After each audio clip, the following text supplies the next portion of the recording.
All right, and we're live. Happy Monday. Good morning. Good morning. Monday morning. It's a beautiful day today. The sun is out because we have daylight savings time Which I hate. changing again, which Valeria hates. They don't have daylight savings time in Russia. She thinks it's antiquated and stupid, which I'm sure a lot of you agree with. I like it, and I'll tell you why I like it. Because it's something I grew up with, and I don't know. I like it. I like the little bit of change. I like variety, as Valeria knows. When we met early on, we had a discussion about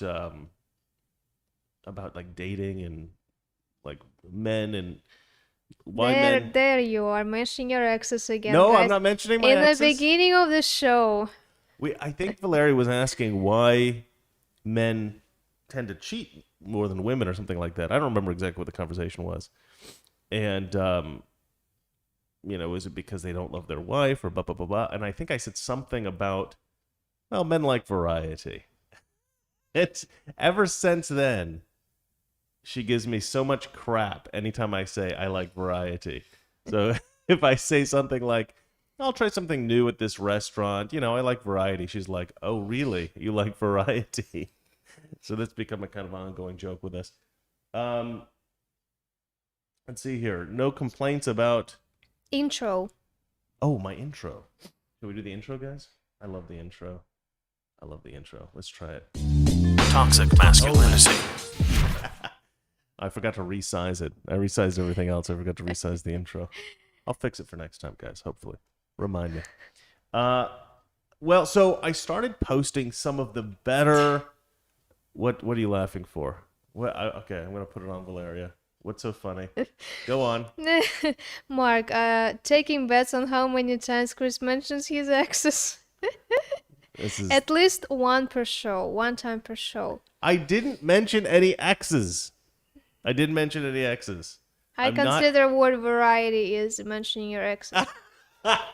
The word variety. You like blondes, you don't like brunettes, but you're picking something between brunette and blonde because You're a brunette. I think you're a brunette.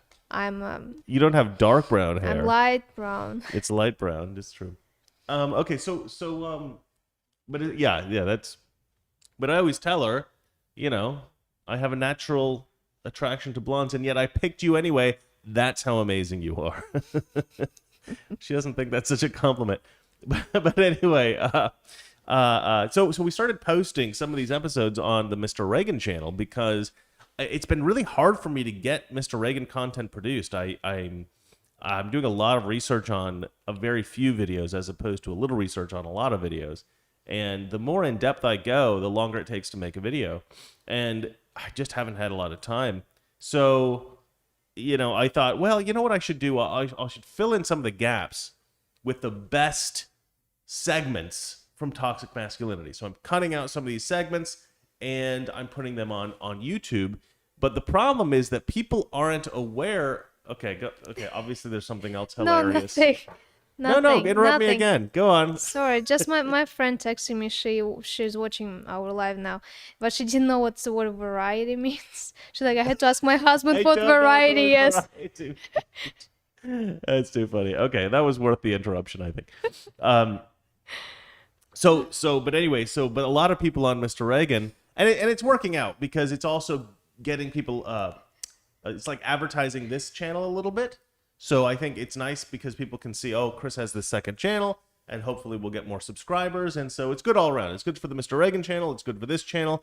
A little bit of swapping videos back and forth. But the problem is a lot of people are unaware that Valeria is my wife.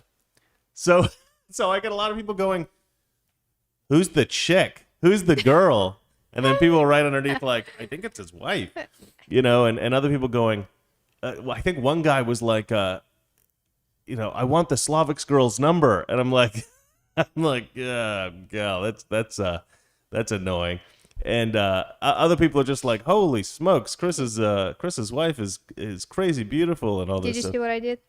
I did see what I've been watching. You need to mention because yeah. sometimes you don't hear me or you don't. I saw you put your ring up. I don't. What do you want me to say? This is kind of an awkward thing. All right. But anyway, so I guess I'm gonna have to refer to you as the wife the whole time we're shooting or something like that. Not necessary. Like every video, I'm gonna have to be like, "This is my wife," in case anybody's wondering. Just in case I use that video on Mr. Reagan. The thing is, we don't use very many of the videos. We use maybe, I don't know, very small percentage of these. But anyway. Gem Park says it's a 50-50 cheating. Men get caught more. Yeah, I've actually heard that. I've actually heard that women actually cheat just as much as men. But men are, for some reason, we're known for it. I actually don't think that's true. I think the statistics are wrong about that. I think it's not true. I think men have a stronger cheating predisposition, I think. But anyway, let's move on. Obviously, I can't do it because then I would lose this. So I'm stuck, guys. No cheating for me. All right. So shall we get on to the first news story? Of course. All right. David Hogg's pillow company seems to have already failed. Well, that took a long time, I would say. I know. I feel like we just reported on him starting this company like a couple of weeks ago. Do you remember that? Do you remember? Yeah. Yeah. Okay. All right. Well, let's move on to reading this story. Oh no. Give me one second, guys. What did you do? I need to transform this. I messed up. Sorry, guys. It's always like this every time. Well, what do I always say? The least professional show on YouTube. On YouTube. That's right. I'm sticking by that. Okay, so let's see here. This is from PJ Media. David Hogg's pillow company seems to have already failed. So he made a pillow company to compete with MyPillow. Mm-hmm. Because he recognized that the MyPillow guy was filling a niche market of conservatives. Conservatives love the MyPillow guy, and I think that this is a clear misapprehension. I knew this was going to fail from the beginning, and the reason I knew is because the MyPillow guy didn't become successful because he made a product that conservatives wanted to endorse or wanted to like or wanted to see. This is the problem with the left. The left will buy something because it's woke or because it's leftist, or they say they will. They don't really, but they say they will. And they say that they won't buy things if it's not woke, right? So they'll say, well, we're going to boycott this. Advertisers should boycott this company. Nobody should buy this product, blah, blah, blah, blah, blah. But then what they found is that when these companies create like a woke product or a woke service, okay, go on. What's funny? Mark, I think you're not allowed to read Mark anymore. Mark, you're off limits. Okay. You're too disruptive. I think this is your fourth week, 20th episode. Your show has been longer than his pillow company. Yeah, I think so too. Well, I don't know if it's completely gone yet, but the thing is, like, if you want to make a good business, if you want to make a strong business in America, you have to make a good product or you have to make a good service. I mean, that's the best way. That's the most, that's the clearest, best way to be successful. And the MyPillow guy, that's what he did. He made a great company and he just happened to be a conservative. So he was marketing his product on Fox and a lot of people were buying the product that were conservatives and he was talking about his faith. So a lot of conservatives liked that. And the faith aspect, the politics, and the success of the company all ended up sort of creating a sort of trifecta that made his company super successful because conservatives all love him and they like his product. But the David Hogg thing, his pillow company is just based on the idea of spite. That's his whole company. The whole business plan is Democrats don't like Republicans, so they don't want to buy the MyPillow. So hopefully they'll all buy David Hogg's pillow. But like, there's tons of pillows on the market. So if you're not making a good pillow, and I don't know how David Hogg's going to just magically come up with a pillow. He was thinking if he will advertise like My Pillow's against My Pillow guy. That's what his plan was. Yeah, but obviously it's not working. But let's read here so that we get a better idea of what's going on here. David Hogg has tweeted, William Legate and I are going to prove that progressives can make a better pillow, run a better business, and help make the world a better place while doing it. This is back when he started the company, I guess. February 4th, 2021, so a month ago. Or did you all forget about it? Writes this writer, Matt Margolis. He writes, if so, I'm sure you're not alone. Watching Hogg try to launch his pillow company called Good Pillow was like being forced to watch a train wreck, as his public pleas for ideas and suggestions felt more like desperate cries for help than legitimate crowdsourcing. Yet the patheticness, I remember reading tweets about this where he'd write like, hey, if anybody knows a manufacturer or blah, blah, blah, he'd always write this kind of thing. Let's see here. It felt more like desperate cries for help than legitimate crowdsourcing. Yet the patheticness of it all didn't matter to the media, as PJM's Megan Fox reported last month. Megan Fox, hey, hello. Probably not the same one as the actress. Let's see here. Hogg's Pillow Company, despite being in the embryonic stage of development, they didn't even have a logo yet, was getting free publicity from the Washington Post because, leftists, they want to promote that leftist stuff. In fact, Hogg's partner made a public plea for a top-tier graphic designer to design the company's logo for a mere $200 and in less than 2 hours for Washington Post's forthcoming feature story, which was published February 9th. Oh, that's sad. They were going to give a graphic designer $200 to design their logo. That's cruel. I mean, I've done that before, but I've done it for people who are no name. Well, people. Wasn't it like Nike logo created for like even like some Yes. students drew it for free or How something did you know like that this? story? That's I a heard funny about story. this, and the company got like feedbacks like, pay this girl, hello. Yeah. And after like how many years? 10, Well, 20? because when she designed the logo, I don't think Nike, they even paid her. I heard about a diamond ring. they like did their give her relation some- They did give relationship her like $1 with million the, or something like relationship that. I think. with They did the give her a bunch company. of money, but no, I think when they just first started the company, they grabbed some college student and they said, "Can you design us a logo?" And she did, and they gave her very little money for it, like nothing, because they were just a fledgling company at the time. They didn't know they were going to become one of the biggest companies in the world. Neither did she. But then when people found out about it, and there was some news article written about it, they did end up going, "Oh yeah, actually, you should probably pay her a little bit more now." They did the right thing. That was fine, I think. Let's see here. The day after Washington Post. Okay. Let's see here. The day after Washington Post story came a Newsweek article that gloated over the fact that Hogg's Pillow Company, quote, already has more Twitter followers than MyPillow ever did, and reported that the potential buyers, quote, should be able to purchase the items in around a month. Well, so much for that. Good Pillow's website featuring their $200 2-hour logo doesn't appear to have changed in a long time, and Good Pillow's Twitter account hasn't posted a tweet in over a month. Its last tweet, posted February 10th, reported that the company is trying to finalize the list of charity partners, and it will be launching with, and ask followers to try to list any organizations that they should support. Since then, silence. But there's more to this sad story. Newsweek's gloating article made the mistake of noting, quote, a search of the U.S. Patent and Trademark Office database does not reveal any new company being registered under the name Good Pillow or any variant. Oh, man. So I don't think that this is what they're doing, but it could be a scam. They could just be trying to get people to maybe like, I don't know if there's a crowdfunding page or anything like that. I don't think so. But I don't. Let's keep Why reading. is he bragging having more followers on Twitter than Mike Pillow? Mike Pillow was blocked from Twitter.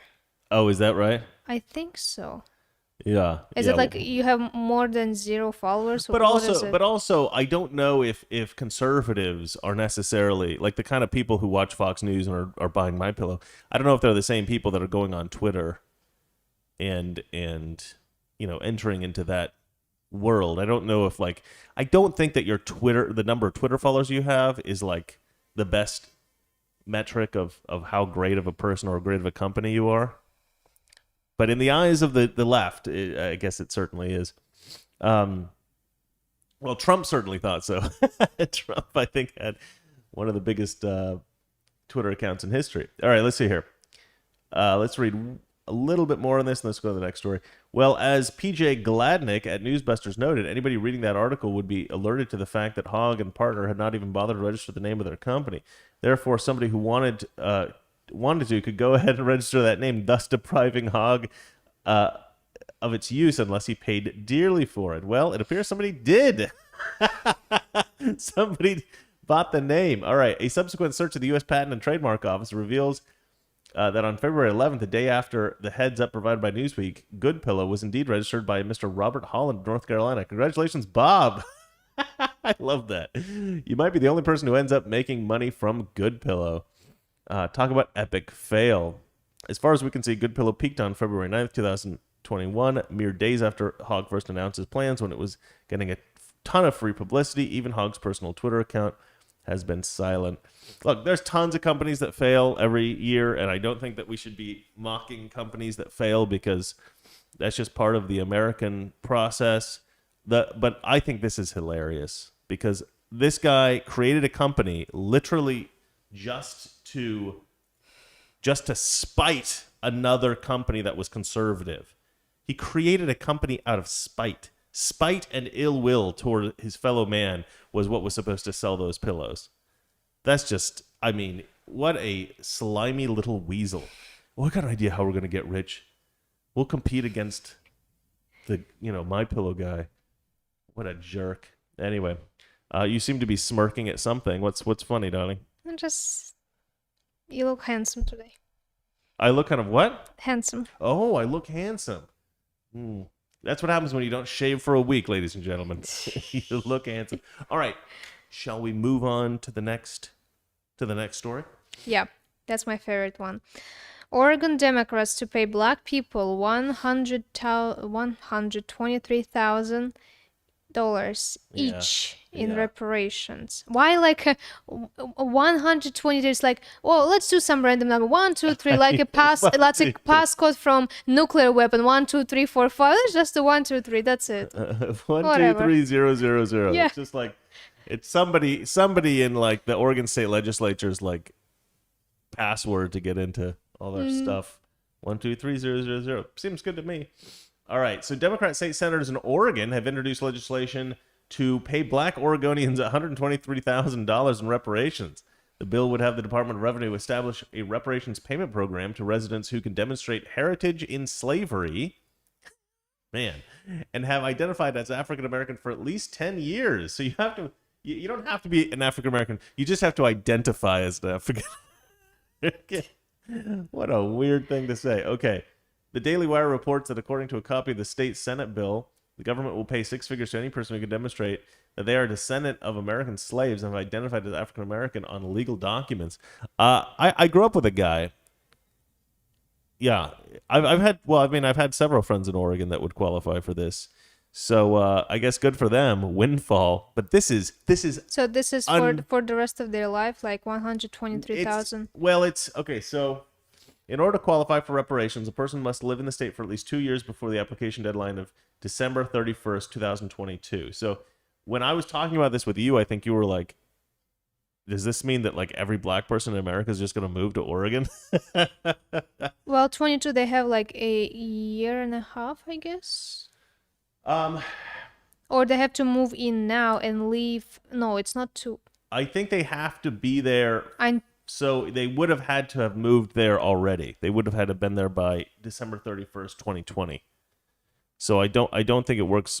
I don't think you can move there now. You have had to have lived there for 2 years before the deadline. Mm-hmm. So So even if you will move in now, it's not going to work. I don't think so. Because Democrats, I mean, they want to be like, seems nice to black people, but I don't think they actually want to give money to them. Well, it would cause the problem that you had suggested, that everybody would just flood there, and I think they know that, and that would be devastating to the economy. You will just bankrupt the state. Exactly. So I think that that's the measure they've taken. The next problem that might happen, that other states might do the same thing. Maybe leftist states may, yeah. Well, Oregon always wants to be the first to do everything. I was surprised it wasn't California, because California is like an epicenter of every disaster. We've got an even worse government in Oregon, I think, than California. They may not be quite as corrupt, but they're definitely more leftist to the degree that, like, so we have this governor named Kate Brown, and she is just a disaster, and she's always wanting to do things that are historic. We're gonna sign this historic legislation, and any politician who wants to do things that are historic, to me, that is a terrible way of governing. It's like, no. Let's do the historical level of poverty this year, you know? Exactly. Please don't die. Yeah, you're gonna kill me here. No, look. Okay, you know what's better than doing something that's historic?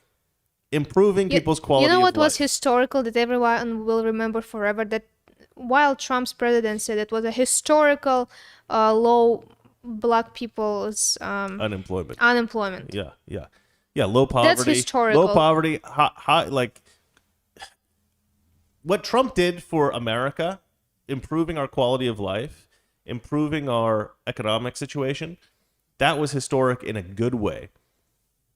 What this woman is doing is she's doing things that she thinks will be historic as a kind of way of establishing herself in the history books. And it's like, nobody's going to care about your environmental legislation. Nobody cares about the environmental legislation of Oregon. You're not making a huge impact on the world, lady. We're signing this historic legislation. You're not doing any good to the world at all. Nobody cares. In 100 years, nobody's going to read the history books. Oregon was the first to pass this historic environmental legislation. No. In 2 years, nobody's even going to remember that you did this. So, like, all of her, like, far left radical crap that's destroying the state. The problem is she doesn't realize the implications of what she does. You know, and none of the politicians in Oregon do. And they're just morons. They're trying to do something that's going to catch headlines and go viral and get them news coverage like we're giving them now, but we're doing it in a way that ridicules them mercilessly, so I think it's okay. Let's see here. The payment would be an annuity where recipients would receive $123,000 paid out over the course of their life plus interest. The Daily Wire report says the average black man in his lifespan has a lifespan of 75 years, so if a 30-year-old black man applies for reparations, he would receive a yearly payment of approximately $2,733 a year from the Oregon government. If the recipient receives a 5% interest rate on reparations money, he could receive up to $2,870 per year. But here's the funny thing about black people in Oregon. Black people in Oregon aren't really like black people elsewhere, from what I understand. So I didn't grow up anywhere else. Obviously, I just grew up in Oregon. So I don't know what black people are like in Detroit or Philadelphia or New York or anything like that. Even though I have lived in New York, I've lived in Miami. But from what I kind of like, what it seems like to me is that in many of the cities in the country, black people live in black communities and they become culturally much more distinctly like culturally black. And they have, different cultures have different value systems and they have different attitudes and they have different priorities and stuff like that. And so, but in Oregon, you don't really, okay, maybe in Portland a little bit, but for the most part in Oregon, at least the black people that I grew up with, were culturally indistinguishable from white people. Like, you never really thought much about the difference between black people and white people in Oregon, at least where I grew up in Salem. So this idea that the black people in Oregon were oppressed or something like that, it's absolutely just not true. You just don't find black people in Oregon. Well, not many, no. But the ones that you do find, they're not particularly poor necessarily. You don't, like, where I was growing up, if you met a black person, I would not necessarily have expected them to be poor. Like, they would have been probably just as well off as anybody else, maybe better off, maybe poorer. I don't know. You didn't even really think about it. I didn't really think much about it. I didn't know. People seemed pretty much the same, In Oregon, you definitely do have some different, like, places, like certain kinds of places like Eugene, maybe, where you have certain, where the wealthier people maybe look down on the lower income people. But that's because Eugene's mostly Democrats. And in Portland, you get some snobby people like that. But for the most part in Oregon, people are very practical, pragmatic people, down-to-earth people. And, they don't really talk about money and stuff. Most people are just middle class. And even if you're poor, most people have good self-esteem. And it's not the same kind of play. Like, the black people in Oregon are not oppressed. I mean, if there was any kind of oppression, it was a long time ago. Certainly not within my lifetime. So the idea that the people today deserve reparations, like my buddy Ryan that I grew up with deserves reparations. I mean, it's a bizarre idea because, like, I'm just picturing us riding bikes in the neighborhoods together as kids, and like the difference between our experience in school was negligible. Like we were both not particularly popular, you know, we had bullies that didn't like us and stuff like that, and I don't know, we're just normal kids together, and then like we grow up, and then one of us, because he's born black, gets a nice fat check every year for almost $3,000, and the other one of us just doesn't, because So it's just like around 3,000 a year. almost That's 3,000 a it? year. That's their estimate for this particular case, but it seems probably something like that. But yeah, no, I mean, it's just a silly. I mean, giving people money because of the color of their skin, because they can trace their ancestry back to somebody who suffered. All of us can trace our ancestry back to somebody who Well, suffered. you already have to pay. How much money you have to pay for tracing your ancestors to 50? Yeah, It's already you got minus. those DNA things. Yeah, I guess, yeah. So it's an investment for sure. It's an investment for sure. All right. Anyway, paying people money because of the color of their skin is a disaster. It's a mistake. It's racist, and it's stupid. Do you need to say something? Is there still sound on? Yeah. Okay. Why is somebody complaining? Yeah. Are lots of people complaining? No. Let me look.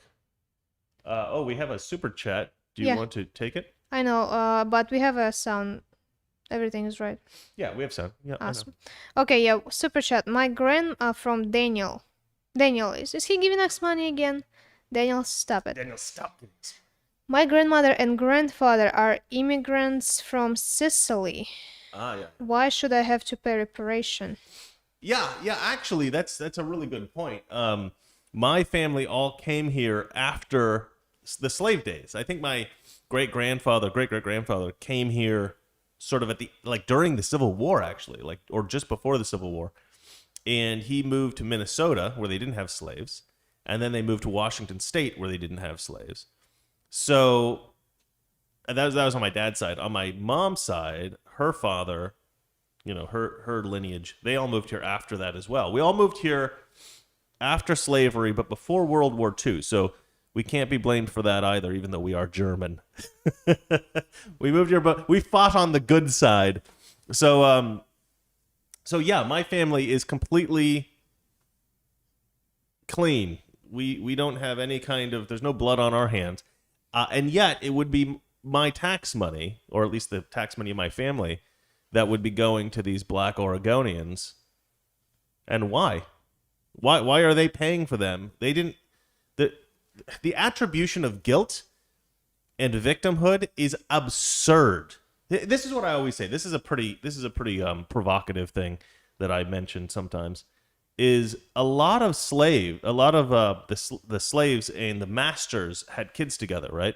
Because the masters would sometimes want to interbreed some like white genetics into their slave. There was this idea that would make them better behaved if they were the father of some of the slave kids, right? So some slave owners actually slept with the slaves to get these sort of half black, half white kids. It's kind of a weird thing back then. But anyway, so a lot of these black people today in America, I wouldn't say a lot of them, I would say probably all of them, probably every black person in America to some degree has slave owner ancestry. So I always think, like, instead of reparations from white people, I think you should pay reparations to yourself. Like, that part of you that's a slave owner should just pay the part of you that was a slave. And then it all balances out. Okay, reparations, done. The other thing that I think about this, which is really frustrating, is that we've paid reparations, guys, okay? Think about every black charity in America that specifically goes to black people, black scholarships, all kinds of stuff for black people, right? And there's no stuff specifically for white people. Well, that goes to reparations. Think about all the blood that was shed in the Civil War to free the slaves. That could be considered reparations. All the people that died, all the people that are paralyzed, all the people that suffered in the Civil War, that goes to reparations. Now, think about, what was it? Black Lives Matter got 90 million, they said, or something like that? Was it 90 million? Lots of money. Just an obscene amount of money last year, and I don't even think they reported it all. I think they got well more than 90 million. But they said they got 90 million. Okay, there's your reparations to Black Lives Matter. Black Lives Matter, it's on you guys now to redistribute that wealth that we gave you, because you know most of that money came from white people. For white people. Democrats. Yeah, from Democrats specifically. But it's Democrats that are calling for reparations, so I think it's incumbent upon them to pay those reparations, which I think is fine. If you think that those are the taxes that you want to pay, you can pay them, but don't force Republicans to, because we don't think that we owe that money. But thank you for that super chat. I think that is straight up accurate. Okay, so let's move on to the next story, shall we? Because I think I changed my mind about daylight saving time because I just meant because I feel like I'm sleeping 1 hour less, but ladies and gentlemen, now it's time for Random Thoughts with Valeria. So I realized that we always shoot at the same time. But now it's more light. Yeah. It's bright. I look more beautiful. You look handsome. And not just this. Door is closed because there is so much light. You don't need to open the door. So it's not cold. Yeah. And cat is not meowing because the door is open. So everything is perfect. That's true. Ladies and gentlemen, it change? did reach way down to the depths of, I think, like 68 here today. It's My God, freezing. in California. Freezing. No, it's not 68. It probably... Alexa, what's the temperature outside? Here you go. 56. Good God. There are people that are driving around on black ice somewhere in America right now going, you a-holes. Hey, 56 is cold for California when you're not used to it. For me, everything below 75 is cold. Okay. Yeah, we know those Russians can't stand the cold. Why do you think I'm here? All right, well, let's move on. Let's move on to the next story, okay? Okay. Biden plans largest tax hike in 30 years. Yeah. What does I didn't that actually mean? get a chance to read this story, so I'm going to be just as fascinated as everyone. Let's see here. Biden reportedly planning largest tax hike in almost 30 years. Here are the details. This is from The Blaze, one of my favorite companies. Let's see here. President Joe Biden is reportedly planning the largest hike in federal taxes in almost 3 decades to fund a long-term economic recovery program to follow in the footsteps of the recently passed $1.9 trillion stimulus package. Oh, man. Okay, here we go. Unnamed sources confirmed the plans to Bloomberg News over the weekend, reportedly indicating that the major tax hike, the first since 1993, is expected to pay for key Biden administration initiatives such as infrastructure, climate, and expanded help for poorer Americans. But the sources said that the planned changes are not designed to fund only the key priorities of the administration.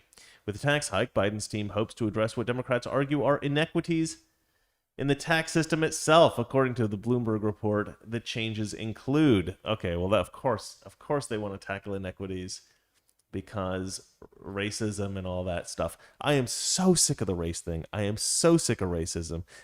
This accusation of racism. I'm so sick of things like Oregon pay. I wish we never had to talk about racial stuff on the show ever again. That's what I wish. It's not going to happen because that's like our bread and butter, man. That's like all we talk about. It's like half the stuff we talk about is racial crap. The Democrats are obsessed with it. We have to cover it. It drives me nuts. Anyway, let's see here. The changes include raising the corporate tax to 28% from 21%.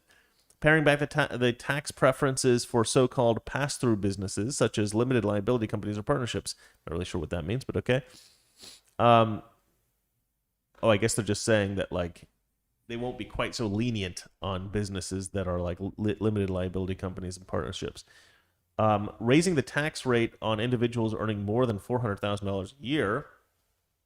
Expanding the estate taxes reach. A higher capital gains tax for individuals earning at least $1 million annually.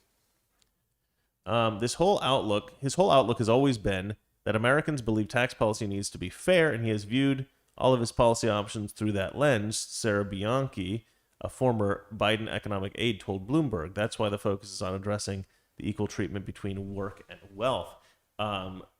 First of all, this is not his tax plan. Okay, let's just get that out of the way. This is not his tax plan. This is the tax plan of whoever it is that's controlling him. His people, or the people that control him. The second thing that I think we need to address is the fact that this is a socialist mentality, right? This is a socialist idea. redistribute wealth. And it sounds great. The problem with this kind of perception is the Robin Hood idea, right? Steal from the rich to give to the poor. That's the Robin Hood idea, right?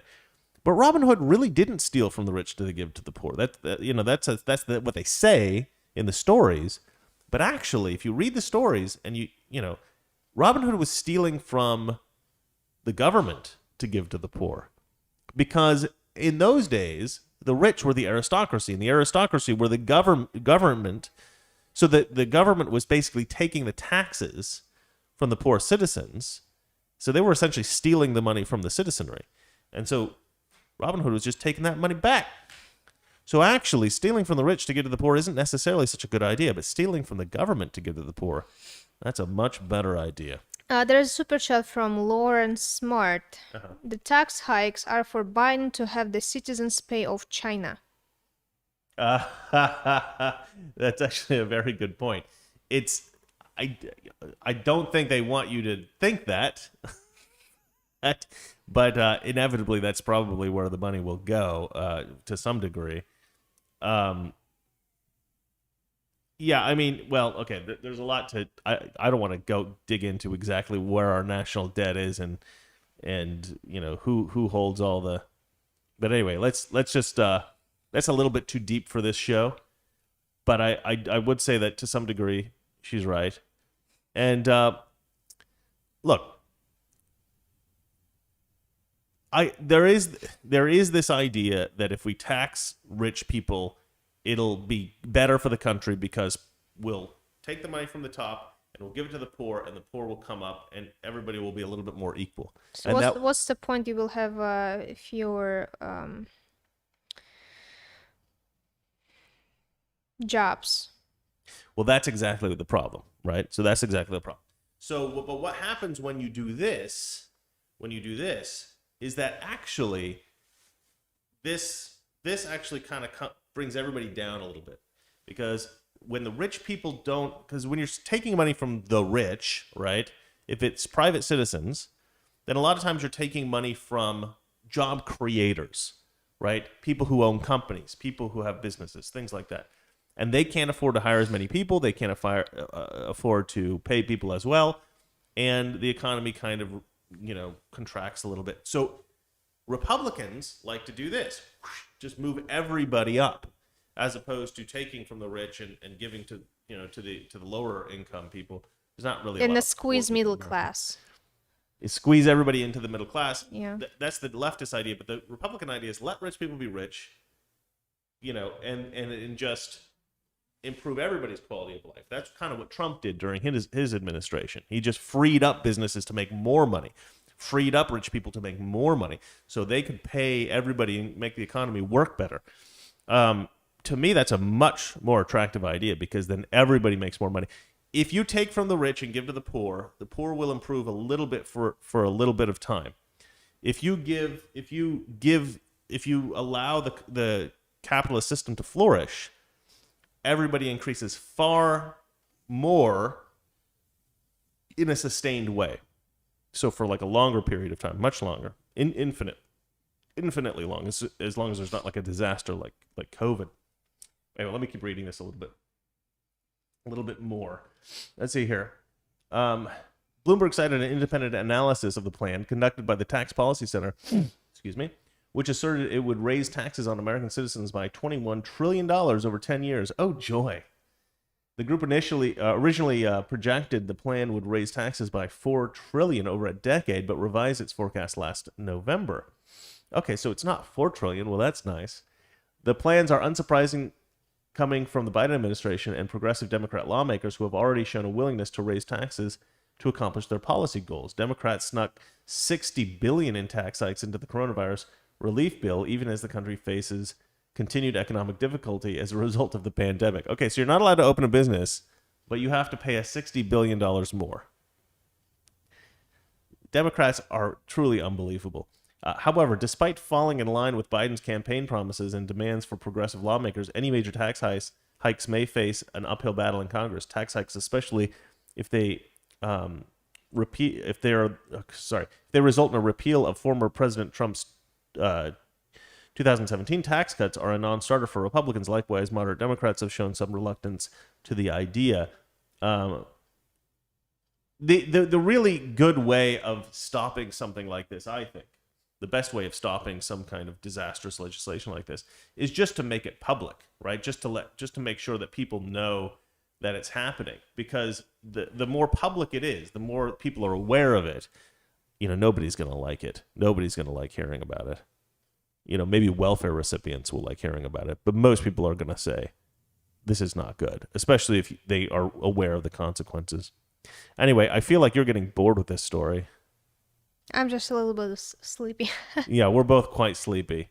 If we seem a little drunk, it's because neither of us got any sleep last night. But Valeria, I was going to say something about you. What was it? Wife? I got to keep calling you wife so that people know, because people are confused as to who you are. I think I'm getting darker. You're getting darker? Light is... Oh, the light's going. I thought you were talking about becoming like Rachel Dolezal. I think I'm getting a tan. Yeah, true. The light's going a little bit, but all right. Let's move on to the next story, shall we? We got a few others that we want to get into here before. Pope Francis, is it how you pronounce it? Pope Francis, yeah. Pope Francis, church won't bless gay couples. Church won't bless gay couples. Now, this is quite a surprise coming from Pope Francis, because Pope Francis was always considered the cool pope. Rolling Stone was calling him the cool pope because he was like down with the kids. I knew that's coming. Breaking the bed. Why we didn't get much sleep last night. I knew that comment will come up. No comment. So anyway, yeah, Pope Francis turns out not to be so cool after all. The reason I don't like Pope Francis, in some ways I think he's great, but in other ways he's basically a socialist. But the problem with Pope Francis is he doesn't understand macroeconomics. He clearly has no education in this at all. Or if he does, he was trained wrong. He was taught incorrectly, because he seems to think that redistribution of wealth and all these kinds of things are actually good. It's like, do you know nothing about Russia? Do you know nothing about the Soviet Union? Do you know nothing about Venezuela or Cuba? Or China? Have you not looked into any of this? He says some stupid things sometimes, Pope Francis, and you just got to sit there and go, okay, old fool. I like the previous pope that all the leftists hated. Okay, the Vatican published a document Monday saying that the Catholic Church would not bless same-sex unions, a statement that likely let down a number of Catholics who identify as LGBT. Now, Pope Francis, whom progressive outlets like Rolling Stone have called the cool pope, is being seen as not so cool after all. They actually wrote an article that was like, I don't remember what I think it's down here somewhere. Guess the cool pope isn't so cool after all. That's what they titled their article. What did the Pope say? In response to the question of to the Holy See of does the Church have the power to give the blessing to unions of persons of the same sex, the Vatican responded negative. The Pope approved statement called homosexuality a choice and said God does not and cannot bless sin, which means the Church too cannot bless sin. I love that they called homosexuality a choice. Man, a lot of people must be really mad at the Pope right now. That's like something that would get you fired from a job in some places. But the Pope's like, man, that's true. What? I don't normally like this Pope, but I like him today. All right, let's see here.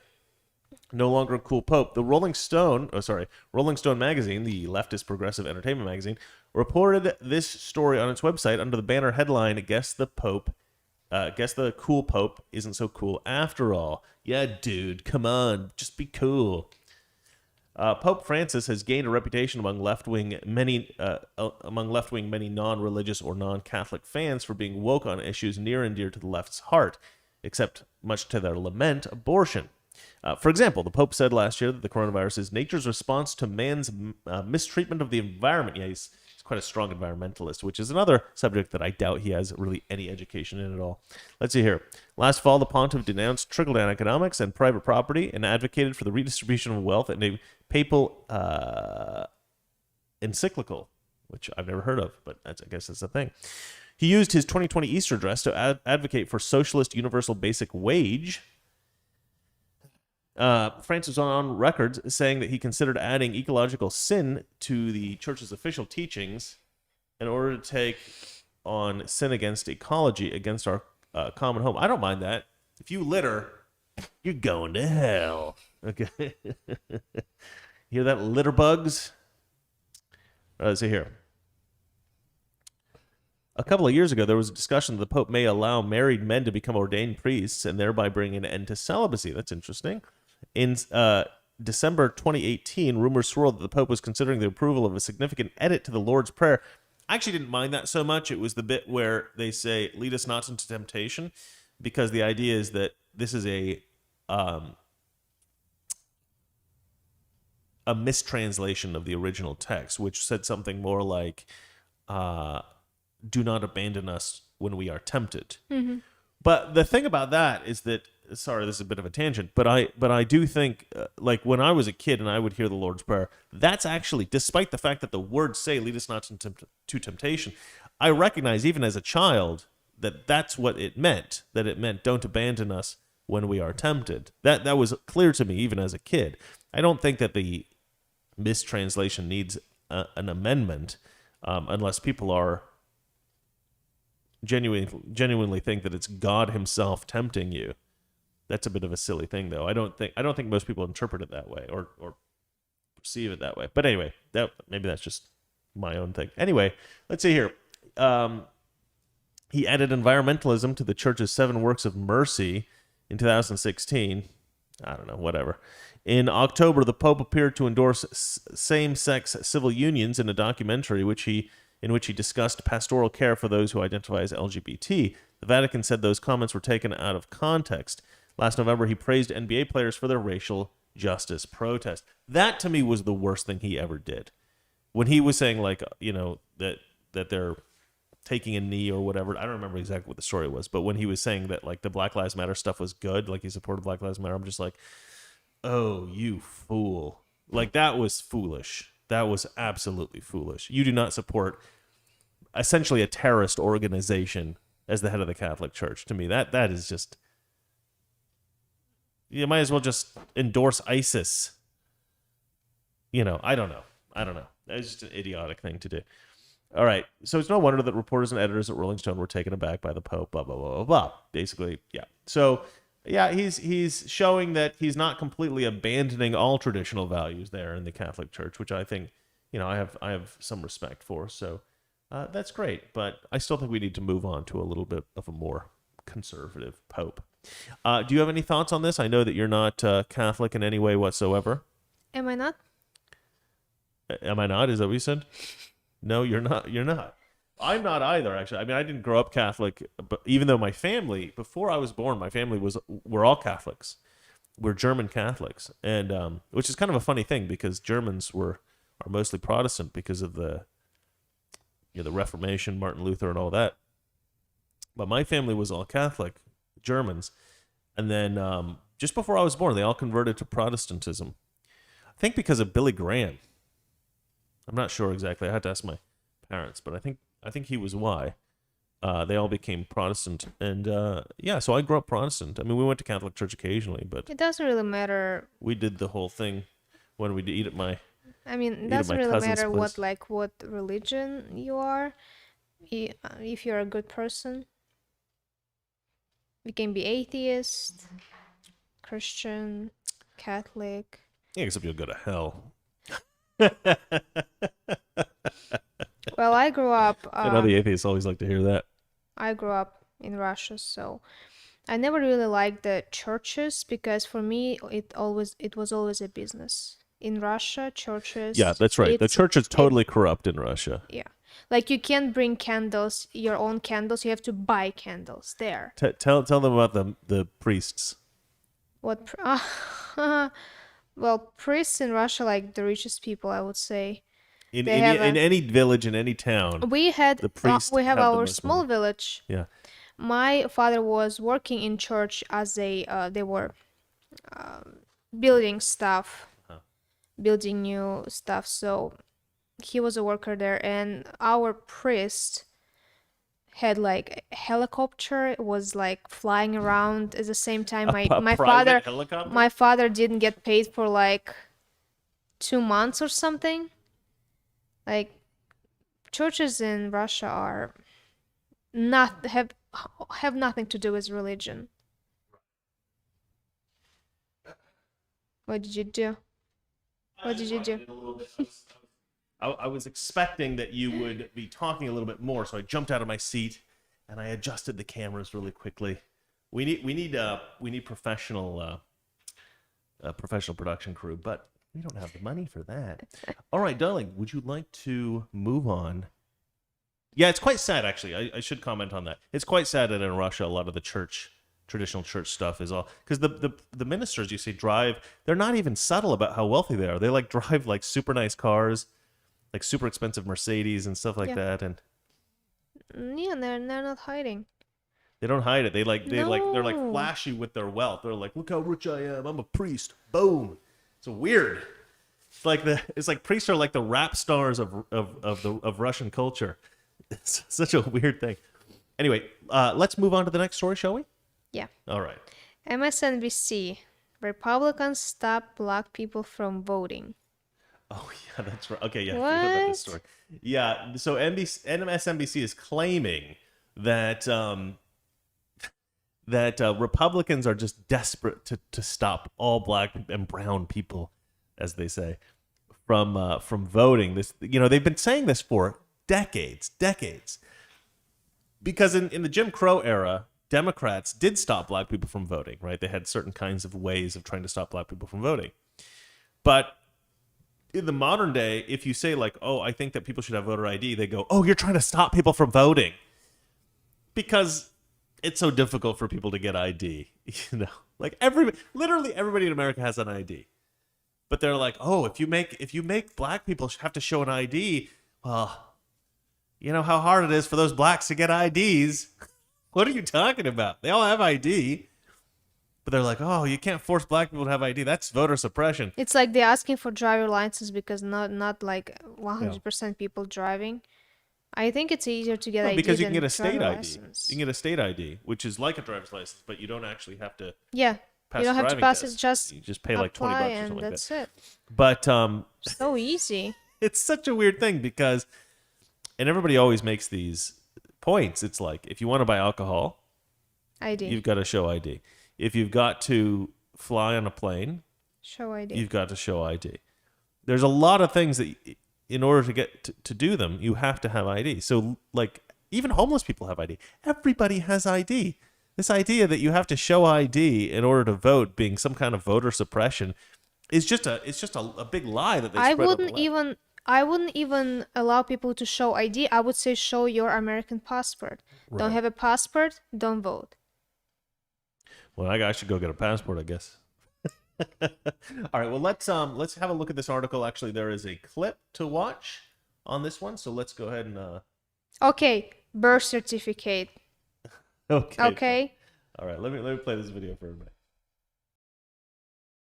You know, it used to be, Eddie, that people would at least try to disguise their foul efforts behind, polite language. But we showed a clip of Ron Johnson earlier talking about how he wasn't scared of white rioters, wasn't scared of white terrorists, but would be afraid if there were black marchers coming on the Capitol on January the 6th. That's just obvious, plain in-your-face bigotry. Hold on. I wanted to comment on this real quick. This is a lie, what he just said. Were you listening to this or are you reading comments? We have super chat, but Okay. I was listening. I know you were looking at your I was screen listening. and you weren't watching the video. But I'll tell you what. So he's saying that Ron Johnson said that he's fine with white protesters storming the Capitol. He doesn't feel unsafe, but he would be terrified if they were black. This is what this degenerate has completely distorted what Ron Johnson said. Completely distorted what Ron Johnson said. What Ron Johnson said was very specific. He said that the Trump supporters that stormed the Capitol or that were protesting there, He didn't feel unsafe because he knew that they were patriots. He knew that they weren't the kind of people that would hurt anyone or burn any buildings down or do anything like that. But he said he would have been far more concerned if it had been Antifa or Black Lives Matter activists. Because we know what Antifa does. We know what Black Lives Matter do. They burn things down.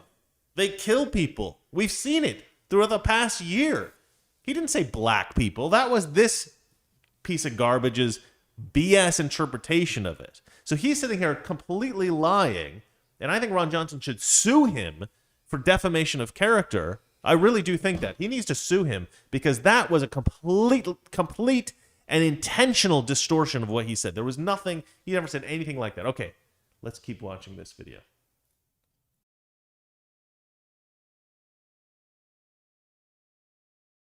Same thing happening in the state of Georgia, the same thing happening in other states where Republicans run the legislature. They are desperately trying to do whatever they can to stop Black and Hispanic voters from having access to the voting booths and having their voices heard.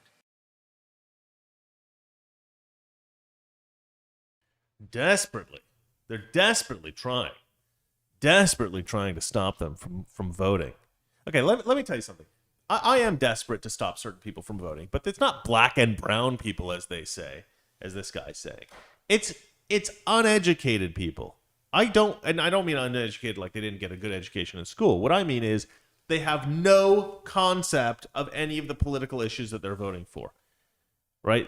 You get all these like super low information voters who are going to vote for Biden because they heard somebody told them or they saw on MSNBC here that, Trump supporters are racist, Trump's horrible, and they got to vote him out of office. And so you get all these low information voters who don't know what the hell they're doing, and they're ruining the country. They vote for people like AOC. They vote for AOC because AOC is a Latina woman, right? She's Hispanic like them. But what they don't realize is that she's a puppet for these white guys that controlled her. So they put her in office. They told her what to say. They told her what to do. Oh, one of them is Indian. Sorry. One Indian guy, two white guys. But it's all these men and mostly white people who put her up and were controlling her messaging. And the people who voted for her thought they were voting for somebody of their, who was like them because, they're racist. But anyway, yeah. So Democrats, you get these low information voters coming in, and they're voting for very specific reason. And also, I also think that voters who are racist, that's a problem for me as well. A lot of black Americans voted for Barack Obama because he was black, right? A lot of white people voted for Barack Obama because he was black too. But the white people were voting for Barack Obama because he was black because they thought, oh, wouldn't that be great to have a black president because it shows that we're not racist. A lot of good that did. But a lot of the black people who voted for Barack Obama were like, oh, great, of the first black president, somebody of my race that could be president. And that's not a good reason to vote for somebody. That's not a good reason to vote for somebody. So that was out of, I don't know if I would like paint that with such a broad brush, but a lot of black people voted for Barack Obama just because he was black and because he was a Democrat. That's it. Well, if they had voted for him just because he was a Democrat, that would actually be less bad, in my opinion. But look, the real problem isn't the racist voters voting for black candidates because they're racist against white people. The biggest problem is low information voters. I wish that Americans were less gullible. I wish Americans were better informed about politics because everything would be very different right now. Trump is out of office. Well, let's not talk about why Trump is out of office because we'll get this video deleted by YouTube. But Trump is out of office. Even if you just look at the votes that were valid, any vote for Biden was a vote that was, there are very few people who voted for Biden that knew what was going on. I have friends that voted for Biden and they had no idea about the Biden laptop thing. They had no idea about the Ukraine thing. They had no idea about the money that he took from China. They had no idea about any of that stuff because they just have no access to that information. Low information voters. That's the biggest problem that we have in America. And so, no, I don't want to stop black people from voting, you stupid ass. I want to stop. Oh yeah, well, yeah, harsh language. But no, I want to stop. I want to stop low information people from. I don't want to like make it illegal, but I want to discourage them. I want fewer low information voters. I want well-educated people who care and who know what's going on. I want fewer Democrats voting. That's what I really want. I have 2 super chats. All right, you want to do this before we get into the next story? All right, I'll let you do it. Let's do it. Okay. Frank James. Uh-huh. I think it's for the previous article. How does your vote not require ID? Is that real? Oh, this guy must not be from America. Yeah, pretty much every other country requires ID. Like pretty much everywhere in the world requires ID. Just America is just like, it's voter suppression. It's like, it's weird, right? It requires a signature if you're mailing it in, right? So you have to. They don't even verify the signatures. Oh, yeah, that was a whole disaster. Stupid. That was a whole fiasco, yeah. And the second one Uh-huh. from Chris 00 in J, I think. Thanks, Chris. I like hearing about Val's, I guess it's me, Val's perspective on growing up in Russia. Didn't know that about Russian priests. By the way, she's still out of your league. So inappropriate, dude. So inappropriate. You just don't know how cool I am, Chris. I'm very cool. All right. All right. You want to move on to the last story, Dominic? Yes. Illegal immigrants. But hold on. But you're right. Okay. Go. Illegal immigrants claim Biden promised us. Yeah, I guess... illegal immigrants that are trying to get into the country are claiming that Biden promised us that we could get in and that everything would be perfect and great. So I don't want to make fun of illegal immigrants. Actually, I shouldn't say that. I actually feel quite sorry for illegal immigrants trying to escape the torment of their country. So, poverty is a tough thing, and so I don't. If I was impoverished and I was in Guatemala, I'd be right there with them coming up. So I shouldn't mock them. I should mock Biden for his. Anyway, so this story is all about basically how, conservatives have been warning Americans for quite a long time that the rhetoric coming from the left and the policies that would be implemented by the left would just encourage more illegal immigrants to come. And now this is the proof, right? We're getting the receipts from Biden's rhetoric and his policies from Epoch Times. Biden promised us migrants swarming U.S.-Mexico border claim president encouraged them to come. This is by Jack Phillips. Thank you, Jack. This is a great story. Let's see here. Migrants who are attempting to illegally cross the U.S.-Mexico border into the United States claim that President Joe Biden encouraged them to come. Biden promised us that everything was going to change. Gladys Oneida Perez Cruz. Why do Hispanics always have 16 names? Gladys Oneida Perez Cruz, a woman who traveled to the border with her child, told the New York Times on March 14th. He hasn't done it yet, but he's going to be a good president for migrants. Perez said that a coyote, a human smuggler, I like how they have to put that in because when Trump said coyote in a debate, all these Democrats were like, Donald Trump thinks coyotes are carrying people across the border like they the actual animal.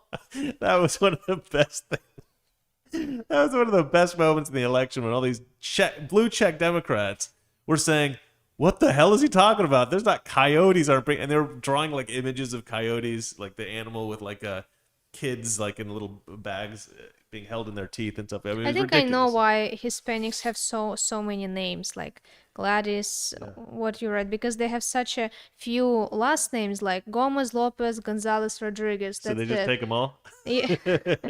No, well, I think it has something to do with taking the dad's name and the mom's name, and I don't remember, but like the mom's because you have lots of it's a traditional thing. A lack of variety last names. I told you, Gomez, Lopez, right. Yeah, Gonzalez, so Rodriguez. they just take them all.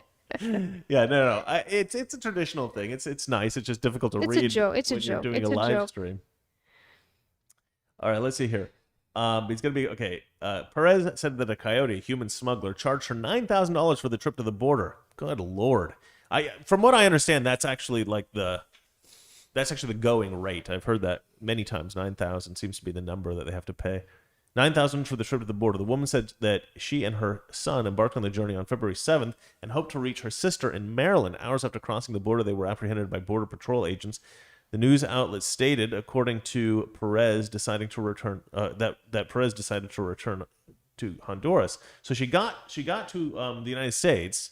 They apprehended her, and she realized, oh crap, they might not let me in. I guess they're not letting me in or something. Like it wasn't as quite as like welcoming as she thought. Well, Oh, stay at the Four Biden Seasons. promised to give them citizenship if they will come here before January 1st. Right, or Too something late. like that. Right, Too yeah. late. He wasn't Was it even in office. It was it January 1st that was the date? I think he said if you can prove that you were in US before January 1st, I don't remember 2021. what the day was, but there was a certain. They're time, like, yeah. oh, we will give you money, but you have to come here, or it's already late, so you already have to live in Oregon, Yeah, or exactly, I right. will give you everything you want, but you already had to be here, so too late. But they're still giving. I still think that they're being irresponsible with their generosity because I mean, think about it like this: if they do it once, it's decent chance they'll do it again. So if you're an illegal immigrant and they're like, we're going to give you amnesty, but we'll never do it again. All the other illegal immigrants are going to be like, oh, we missed that one. But you know what? We'll just wait for another Democrat to be in office. They'll do it again. Mm-hmm. So then they'll come in again, right? So, okay, so let's see. It's a way of encouraging people to do things that are essentially illegal. All right, let's see here. According to the paper, another woman claimed that Biden promised us, ! The paper had a byline from, oh my goodness, I can't read this. This is a city. Ciudad Juarez, Mexico, a city located next to El Paso, Texas. I did not make it, another woman was heard saying into her phone around that time. But acting Border Patrol Commissioner Troy Miller recently told reporters that in a conference call that the border is not open to migration. Do not believe human smugglers who tell you otherwise, he said. Coyotes and cartel members, however, are apparently promising migrants that the United States is now open under the nascent Biden administration. Starting on his first day in office, President Joe Biden undid several of former Donald Trump's executive orders regarding border security. Okay, and actually, I'm going to play a video for you guys. This is far more critical a message, and this is something I actually I probably should have made this into a segment on its own, but let's see here. Where's my own profile? There we go. This guy says everything that you need to know about what's going on at the border. Hold on. Ball game, but that ball is it's a catastrophic crisis that's been created within the last 2 months because an executive order was issued by the President of the United States for MPP, which is a whole different ball game. But that just allowed the cartels to further exploit the whole situation. And every bit of what we're seeing down here along the border is controlled and orchestrated intentionally by the cartels in Mexico. There is no doubt about it. Each one of those individuals that you're filming coming across are paying the cartels $6,000 to be smuggled across where the cartels dictate they go. That takes our Border Patrol troops off of the front line and process them. So the cartels can now get their illegal narcotics smuggled into our country and distributed throughout the United States. Just this fiscal year, they've already intercepted close to 5,000 pounds of fentanyl. We are all addressing opioid addiction and abuse in every one of our cities and counties across the United States, and people are dying. But yet, Border Patrol has now been turned into, by this administration, the Uber for the cartels to get to where they need to go in the United States.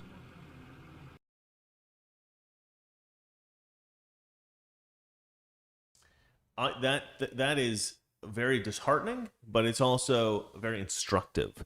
So I love that video for that reason. But it's kind of sickening because so what this guy's saying is this is actually something I predicted.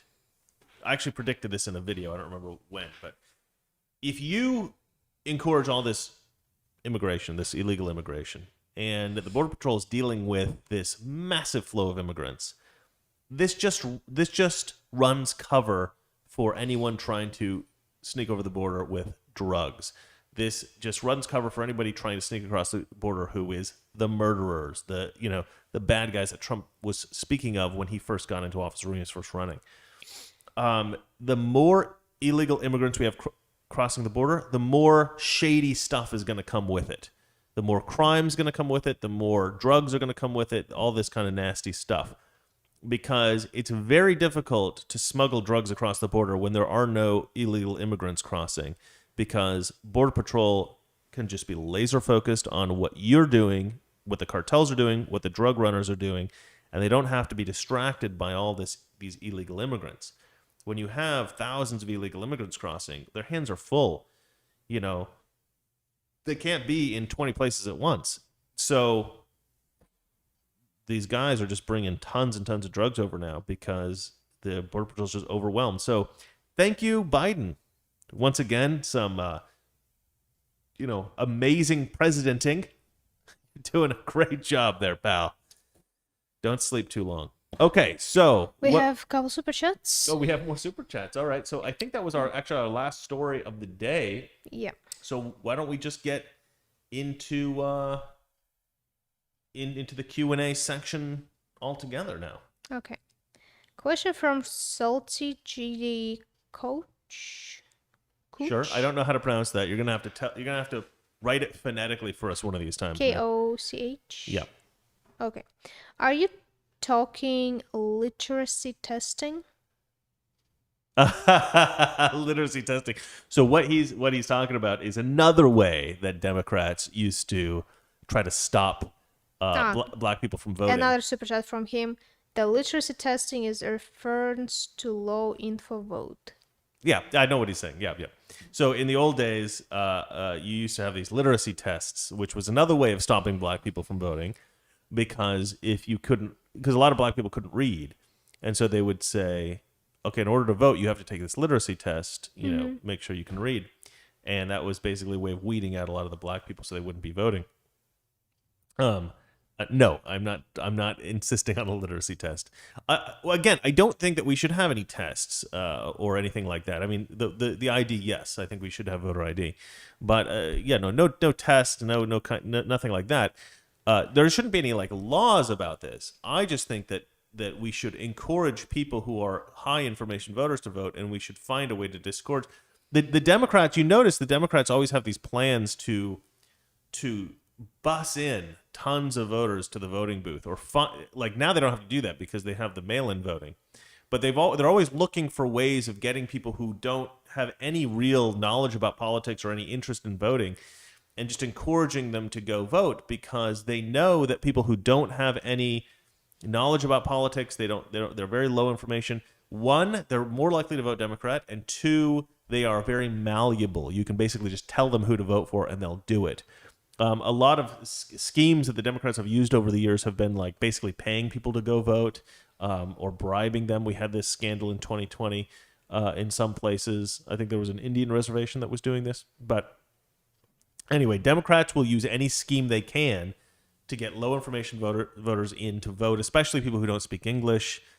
They're just absolutely scandalous when it comes to just trying to sneak in more and more and more votes that, from people that really should have no place voting. You don't have any place voting if you don't know the issues. Even if you are affected by what's going on, everybody's affected by what's going on. Everybody is affected by who's president, by who's in Congress, and that sort of thing. So everybody definitely should vote, but everybody needs to be educated about what they're voting for.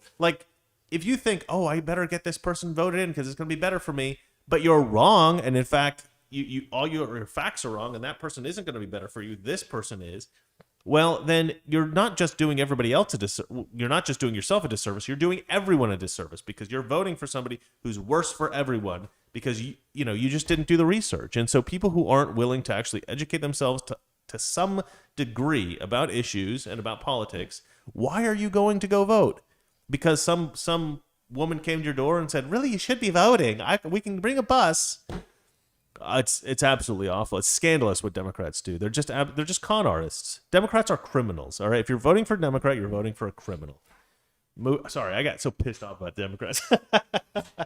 All right, we have anything else? I noticed you got pissed off every every episode that we're doing. In the end of the live stream, you're like, I'm so pissed off. I do. I always get myself worked up. All right, Valeria. There is another super chat. Okay, read us. From D. Grism. You should really get that hole in your jacket pocket fixed. Dropped another bill. Oh, what a gentleman. What? What a gentleman. He's just giving us $10. Oh. Yeah, yeah. Valeria feels bad. She's like, don't give us money. Yeah. He's a gentleman. He's a good man. Good man. Did we make $15 an hour? I think we did. I don't know. I don't know what we're at. But it's nice. It's nice to have. I what I care more about than getting super chats and money is just getting more subscribers and more people viewing the channel. That's what he said. Oh, it says my current bit rate is higher than the recommended bit rate, so I'm gonna have to reduce it the next time we do this. Okay, 4,500 it says. So I guess we'll. 4,500 it says is the recommended. I've got it at 50,000. So I should probably reduce it a little bit. Let's see here. I'm trying to read more. Do you have anything, sweetie? No. This guy wrote, I love Mexico. I've been there many times to surf the waves and enjoy the culture and food. I drove to Cabo at 17 after graduation. Had to show papers in and out. Yeah. I mean, I've been to Cabo. Cabo's great. I've been all over, I wouldn't say all over the world, but I've been to several countries. And you have to show ID when you travel to different countries. And look, it's critical that you know who's coming in and out of your country, because you want to be able to filter it. You want to be able to say, oh, I see you're a mass murderer. You probably shouldn't be let in, as opposed to just massive amounts of random people coming in that you don't know who they are. And we have another question. All right. Deep Central Field Press. Which will get us first? Immigration, China, DC crazy laws, or internal strife caused by Divisive tactics. Thank you, darling. I would say that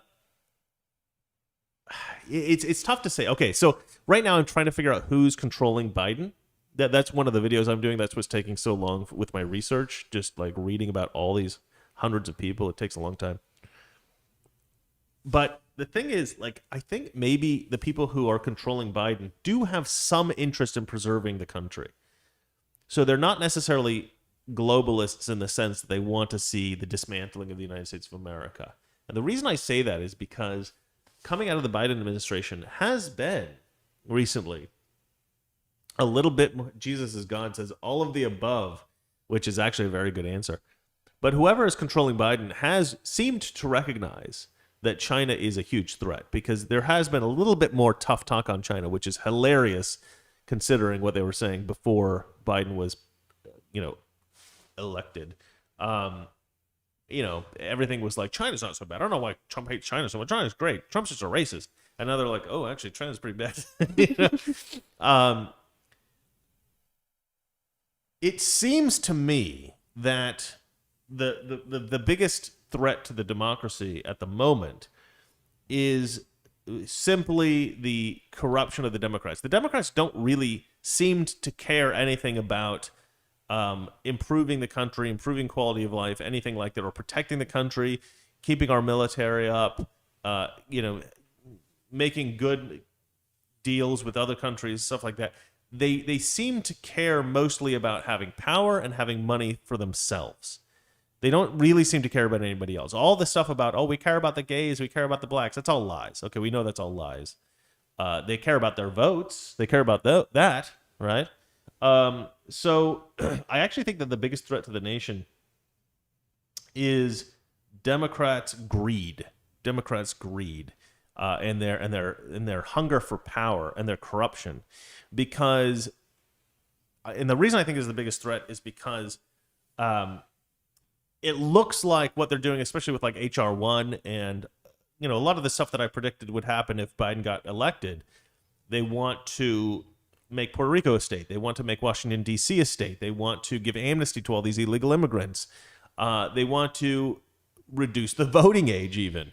They want to do all these things to make it so that no Republican ever is elected ever again to public office in the federal government. And that would be fine if the Democrats were good at politics. If they all cared about the people, if they were decent human beings, I suppose it wouldn't matter which party was in office more. But you really do need to have, and they want to make mail-in voting a permanent thing, the standard. And I guess it wouldn't really matter who's in office. Well, okay, I take that back. It definitely matters. The idea that you are essentially setting the whole election system up so that Republicans can never win again, that in itself is so unbelievably corrupt and creates a situation in which leftists are so unaccountable for anything that they do. They could just do whatever they want. That will inevitably lead to the destruction of the country. So, and it looks like we're heading in that direction. They're going to pack the court. They're going to do all the things that, that seem like they're radical measures that would seem that they would lose favor with the American people. But the thing is, they will lose some favor with some Americans. But they're going to enact so many of these things that it won't matter. The votes they lose from their dirty tricks are not going to match the votes that they gain from their dirty tricks. So they're going to do all of those things. I bet you they're going to do all these things before 2022 because they need to do it before we can get Republican legislature in, the House and the Senate. And so Democrats are going to basically screw us over just because they're greedy and they're schemy, they're con artists, they're criminals. I think that's actually the downfall of the country. Although all those other things that you mentioned are huge contributing factors. Every single one of these things. Immigration is a huge contributing factor to that. China is a massive problem. And the Democrats just don't have any kind of sense that will correctly... I really want popcorn. That's weird, right? I'm tired, guys. I'm sleepy. There's one more super chat, and I think we can sorry. be done. I got about 2 hours of sleep last night. I'm 3. The fact that I'm functioning at all is just a miracle. Okay, let's move on to the next super chat. Oh, Salty JD Coke. Do you want me to read it? Yep. Okay, it's pronounced Coke, he writes. So I was right. I was pronouncing it Coke when I first was reading. I'll now say it with confidence. Salty. I love that guy. I love a lot of these guys. They're great folks. And he says literacy testing was a joke. Yeah, I did realize it was a joke. I laughed when I first read it, but then I had to explain it to Valeria, and it was a big mess. But I did realize that you were joking. In fact, I intended to tell her that you were joking because I knew she didn't understand. Jesus is God still wants an Aston cam. We didn't lock him up today. He's sleeping. We weren't abusive parents. He's sleeping. Because he's sleeping. Yeah, he was sleeping, so we didn't. I was put him keeping in the him bathroom. awake the whole day. Like, Aston, I'm awake. You have to be Were awake. you playing with him and stuff, trying to keep him awake? No, but I was like going around doing stuff, and he That was always just with incidental. me. It wasn't for the show. Yeah, because he always follows me around. He does. He actually physically attacks Valeria sometimes. He does not dare attack me. I'm too big. He wants attention. He attacks. Yeah, he wants attack, so he'll, Okay. Yeah. Shall yeah, we? I think we're good. You guys, awesome as always. Thank you so much. We're going to keep posting to YouTube. Of course, we're going to post to YouTube. Good morning. We're going to keep posting. Shush. We're going to keep posting to the Mr. Reagan channel, getting various videos out on that to get more subscribers here and to just give the Mr. Reagan viewers a little bit more content. But this is where the action's really at these long form live streams. And we love your questions. We love to see you guys on here. So we'll see you tomorrow, and you guys have a great night. You want to say goodbye, Valeria?